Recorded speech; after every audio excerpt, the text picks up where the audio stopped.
breaking news right here and right now involving one of the country's oldest and most powerful organizations, the National Rifle Association. A civil war of sorts erupting within the top ranks. The NRA president, you see him there, retired Marine Colonel Oliver North, is out. The timing is striking with this one. The organization is holding its big annual meeting in Indianapolis right now. NBC's Hans Nichols is at the White House. And Hans, I should note that you were there in Indianapolis as the president addressed the NRA just yesterday. What's behind this surprise announcement?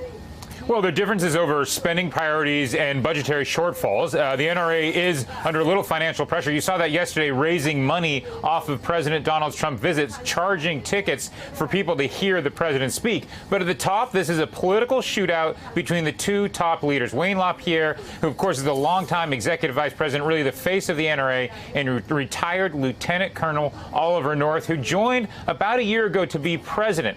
They disagreed on the direction of the organization. There's a lawsuit that the NRA filed against their longtime advertising agency. There's a company called Ackerman McQueen. They're behind some of the most famous NRA ads. After that lawsuit, they're back and forth recriminations. On Thursday night, LaPierre told the board that Oliver North threatened him, tried to extort him, saying that they would have to reveal details about LaPierre's spending habits unless he resigned. LaPierre didn't resign, and ended up that Lieutenant Colonel Oliver North had to have a friend of his read his resignation letter, the fact that he would be departing the organization this morning. It's really a stunning development. And Candace, you all mentioned it after President Trump visited there, talking about their importance of 2020, gearing up for the election fight. A crucial organization that supports President Donald Trump is now in turmoil at the very top, and we don't know how this is ultimately going to play out. Candace? A very big organization, an organization that has a lot of power here in this country.